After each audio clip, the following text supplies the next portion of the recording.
Hey guys, in this video, I will show you how to switch back to old icons on iOS 26. Alright, so let's begin with the video. First, you need to enter home screen editing mode. You can do this in two ways. Press and hold on any app and tap Edit Home Screen, or simply press and hold anywhere on the home screen where there isn't an app. Once you do this, your home screen will go into edit mode, tap on Edit, and select Customize, this allowing you to customize how everything looks. While in edit mode, you'll see the icon style options.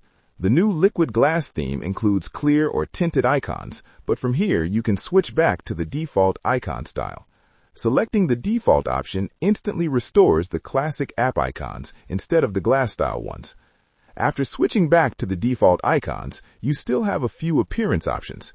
You can tap the small sun icon to make the background lighter or darker depending on how much you want the apps to stand out. You can also choose dark mode, either set to always on or automatic, which switches to dark mode at night.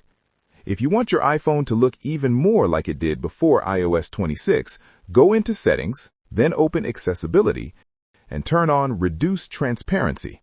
This removes most of the liquid glass effect and makes everything look more solid and clear. For an even bolder look, you can also turn on Increase Contrast, which sharpens icons and text across the system. And that's it. So that is how you can switch back to old icons on iOS 26. So that's all for this video. Thanks.